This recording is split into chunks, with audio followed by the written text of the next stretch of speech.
에스겔 37장은 우리가 익숙하게 알고 있는 마른 뼈의 환상에 대한 말씀입니다.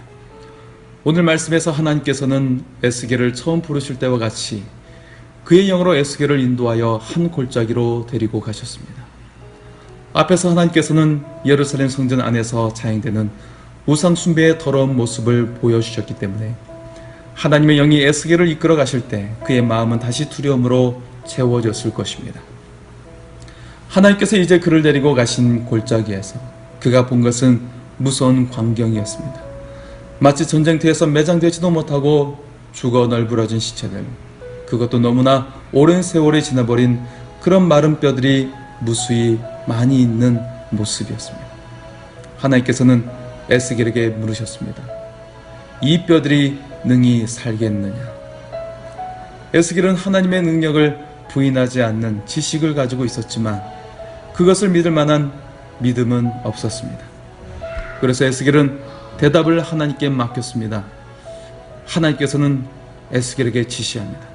곧 마른 뼈들에게 하나님의 말씀을 들으라는 명령을 하도록 지시하신 것입니다.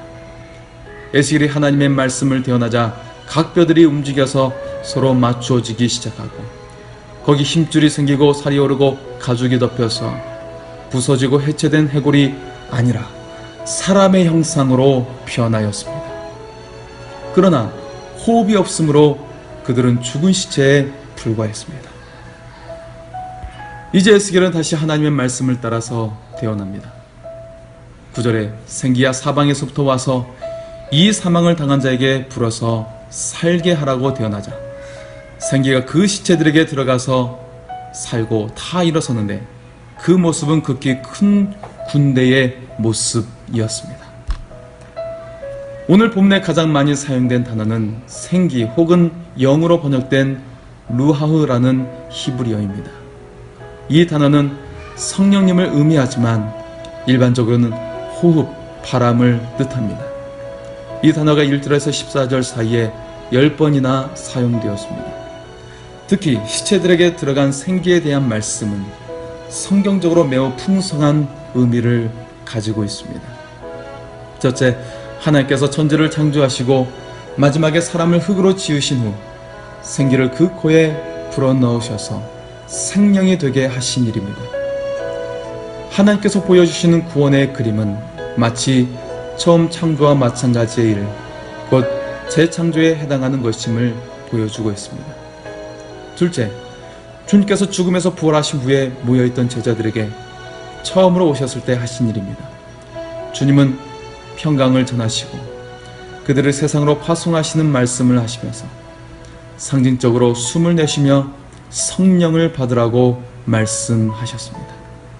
이것은 명백히 주님께서 에스겔 37장에 오늘 이 말씀을 염두에 두고 행하신 것으로 볼 수 있습니다. 즉 에스겔의 이 환상은 단순히 이스라엘 백성의 회복이 아니라 성령을 받고 그 위에 세워진 교회의 탄생을 가리키는 예언으로 이해할 수 있는 것입니다.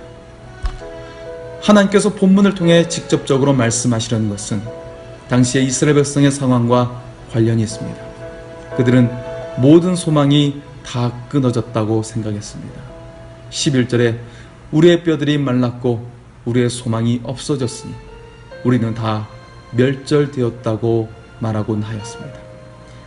그들의 한탄의 말에 대한 하나님의 응답이 바로 에스겔이 본 이 놀라운 환상이었던 것입니다. 하나님의 말씀은 명백했습니다. 다 죽은 것 같은 이스라엘 백성을 무덤을 열고 거기서 나오게 하여 이스라엘 땅으로 들어가게 하시겠다는 것입니다. 그리고 하나님의 영을 그들에게 주심으로써 그들을 진정한 의미에서 살게 하실 것이라고 약속하십니다. 하나님의 백성의 삶은 육으로 사는 것이 아니고 성령으로 사는 것입니다. 15절 이하의 한 목자 아래서 한 백성이 나올 것이라는 예언의 말씀으로 이어집니다. 하나님께서는 에스겔 선지자에게 두 나무를 취해서 각각 글을 쓰라고 명하시는데 아마 이 나무는 당시 나무 서판을 의미하는 것으로 이해할 수 있습니다. 그가 각각 써야 하는 말은 유다에게 속한 이스라엘 자손 그리고 에브라임의 막대기 요셉에게 속한 이스라엘 온 족속이라는 말이었습니다.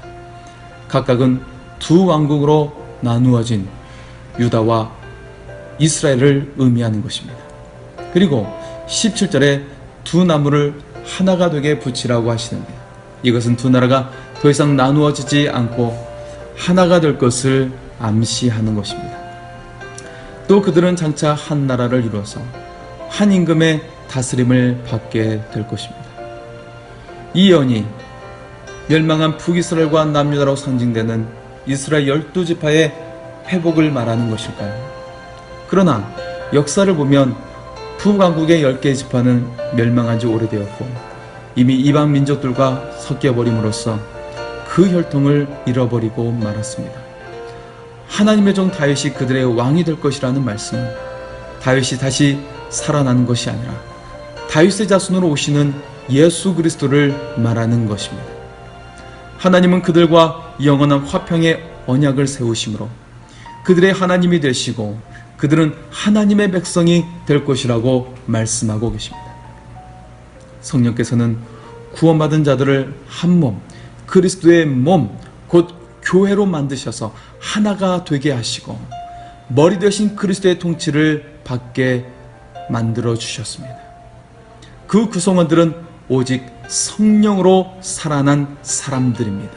바로 성도는 성령으로 살아난 사람들인 것을 가리킨 것입니다. 이렇게 해서 하나님은 교회를 통해 당신의 거룩하신 이름을 온 세상에 알게 하실 것입니다. 오늘날 교회의 모습은 마치 에스겔이 보았던 환상 속의 모습처럼 느껴질 때가 많이 있습니다. 성령의 능력이 느껴지지 않고 사도행전의 그 역사를 찾아보기가 어렵습니다.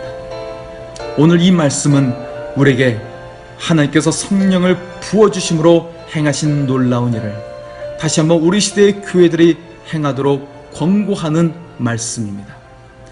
오늘 우리에게 하나님의 성령이 임하시오 교회가 살아나고 우리의 심령이 살아나는 역사가 임하기를 소원합니다. 하나님께서 여러분을 사랑하십니다.